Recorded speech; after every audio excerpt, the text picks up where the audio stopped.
বড়ি আর বড়ি করলা ভেজে তুলে নিলাম। তারপর কড়াতে তেল দিয়ে বেগুনটা নুন আর হলুদ দিয়ে ভেজে লাল লাল করে ভেজে তুলে নিলাম। তারপর ওই তেলেই গাজর দিয়ে নুন হলুদ দিয়ে হালকা নেড়ে নিলাম।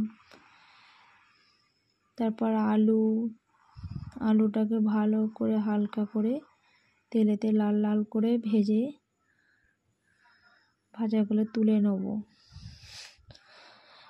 তারপর ওই তেলে কাঁচকলা ডাঁটা নুন হলুদ দিয়ে ভেজে তুলে নেব।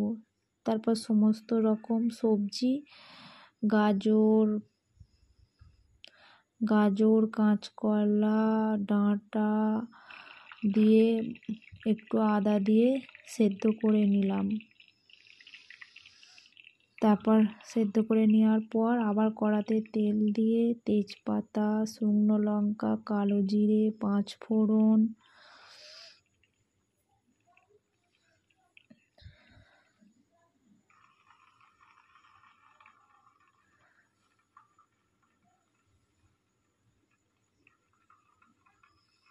আদা জিরে বাটা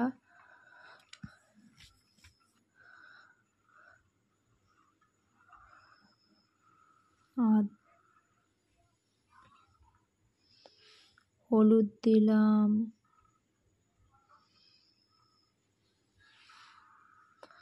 দুধ 1 কাপ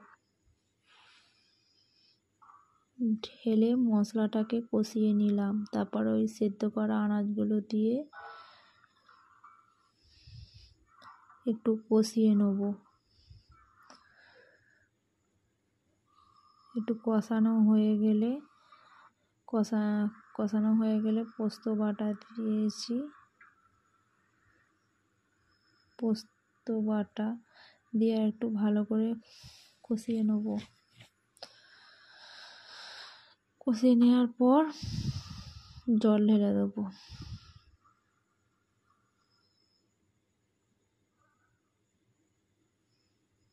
জল ঢালার পর কাঁচা লঙ্কা চিড়ে ওপর থেকে ছড়িয়ে দেবো।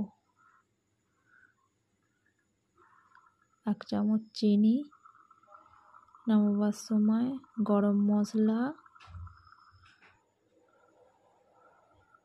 ঘি দিয়েই শুক্তো রেডি।